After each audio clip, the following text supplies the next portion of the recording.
what is so maddening is, if you look at the world as we have inherited it, you see that we have the food to feed everyone. We have the resources to deliver a comfortable life to everyone. What is required is a change of mind. Change of mind. We need to change our mind. And this is something which people hate to do, but I think very few people go through life without having to do it at some point or another. And, you know, it's actually quite painless, and you can really get into it. You just say, you know, I said I'd never do that, so now I'm doing it. It's very clear that we must change our minds, and the beginning of it must come from the high-tech industrial democracies. The average person on this planet is black, young, female, third world, and poor. That's who's waiting for the honky world to get its ass together.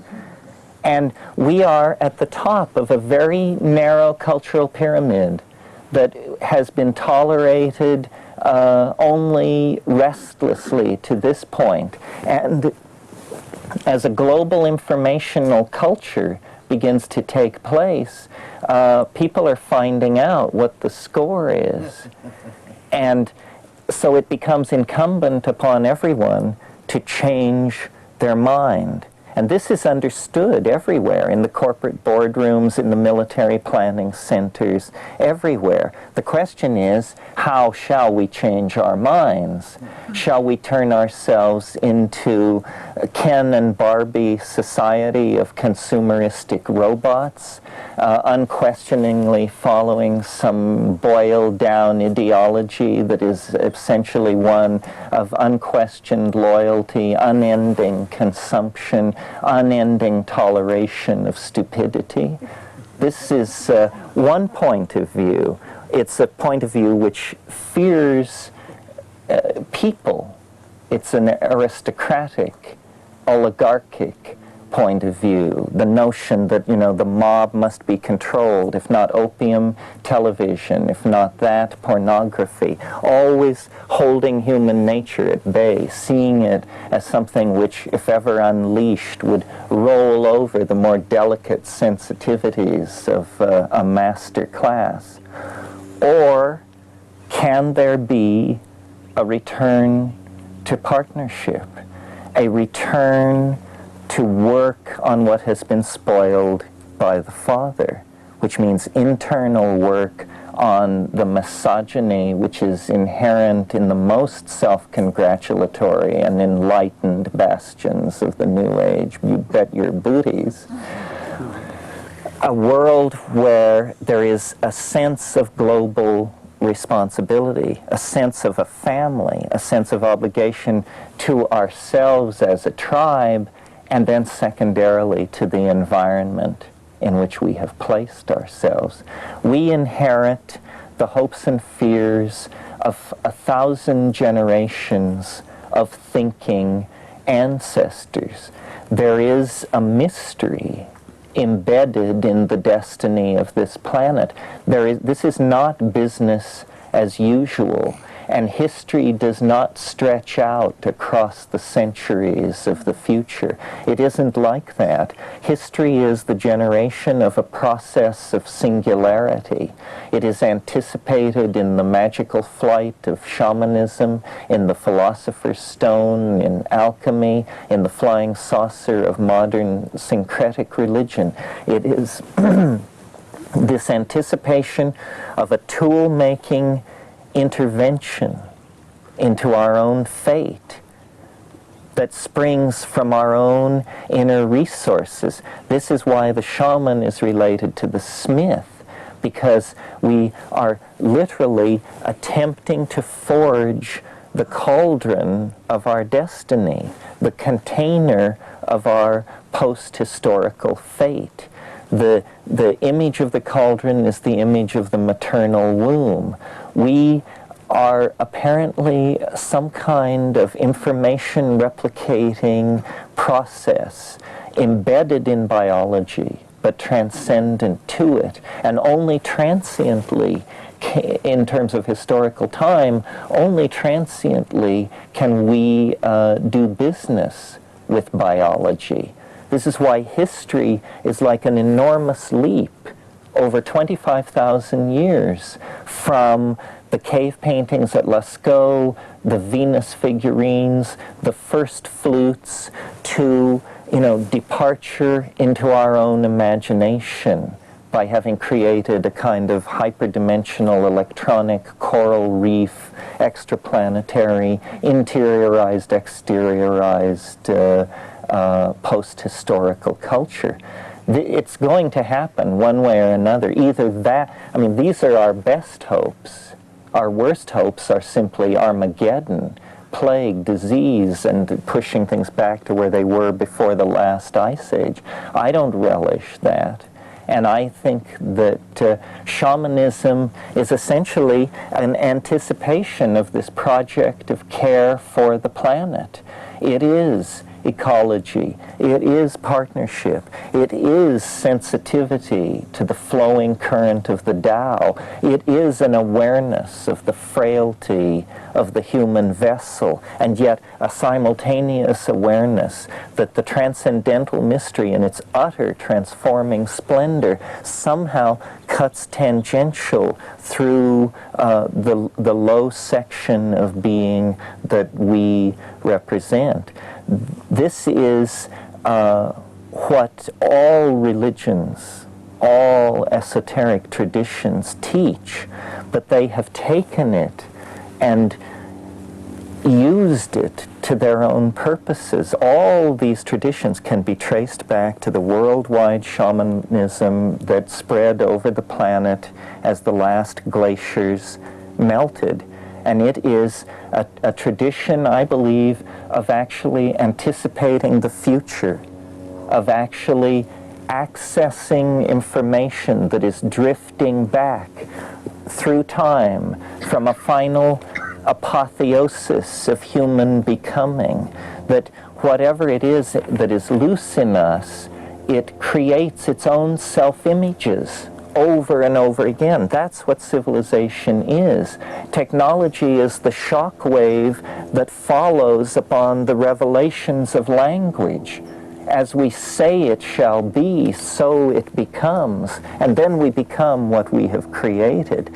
This process of bootstrapping through language to more and more alien levels of beauty, which we call style, art, the revelation of the human soul, this is the vector that points away out of the iron prison of Gnosticism and the mute world of Sartre's existentialism. It is to recognize and take as one's field of experience, as one's rightful birthright, the full spectrum of human possibilities.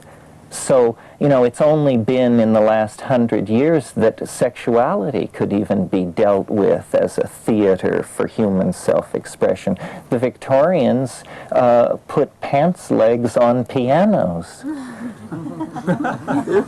But a greater taboo still surrounds these interior dimensions accessible through shamanic means.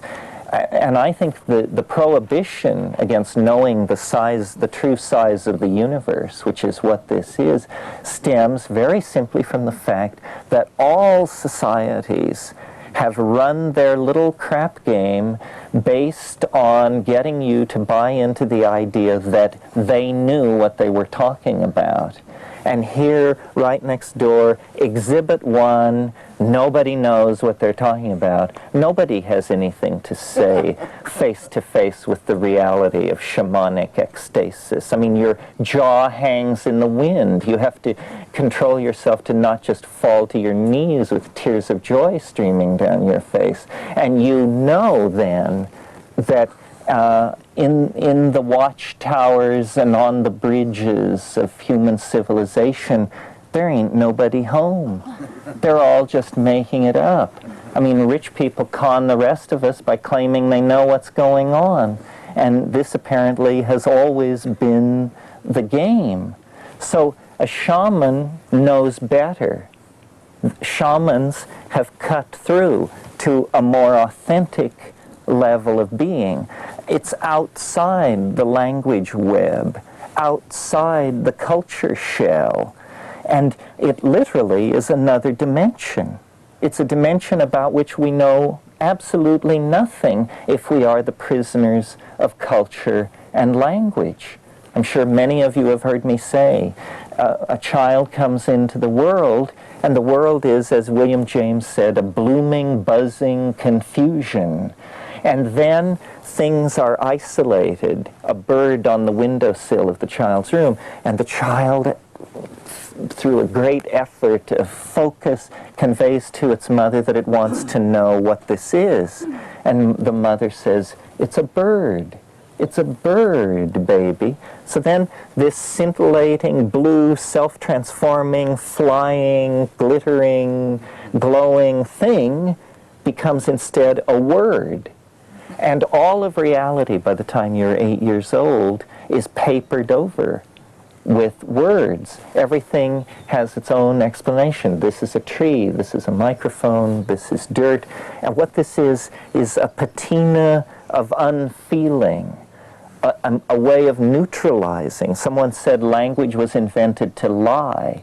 It may have been not so much invented to lie as merely to hold meaning at bay, because without the word comes then the complexity, the texture, the interrelatedness, the visible past, the anticipatable future. Everything begins to slide apart into what it really is, into, you know, the ding on siche, the thing in itself.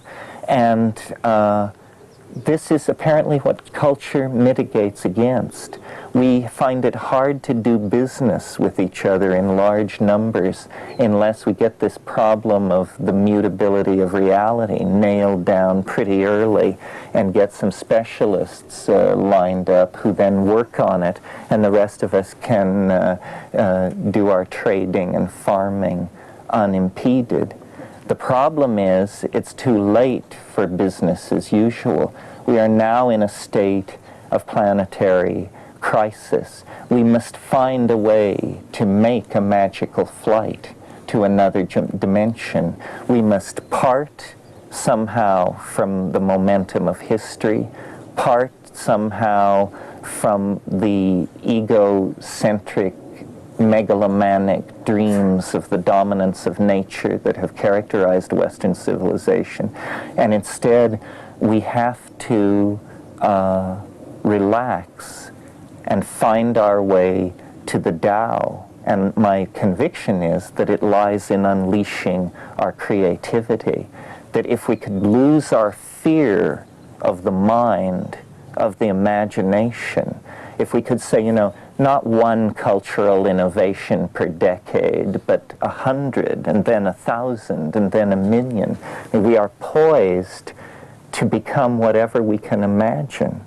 But instead, you know, we have the albatross of historical expectation, paternalistic male politics, consumerism. You know the litany. We must change our minds by any means necessary. And the shamanic model, the model venerated by tradition, the model that in fact lit the spark in the monkey brain originally and drew us forward to the threshold of the adventure of advanced culture, must now, in the twilight of advanced technological culture, be revivified and re-empowered so that each and all we can make that magical flight to the pearl in the well at the end of time and return with it to our tribe in a way that inaugurates a kind of golden age. Thank you.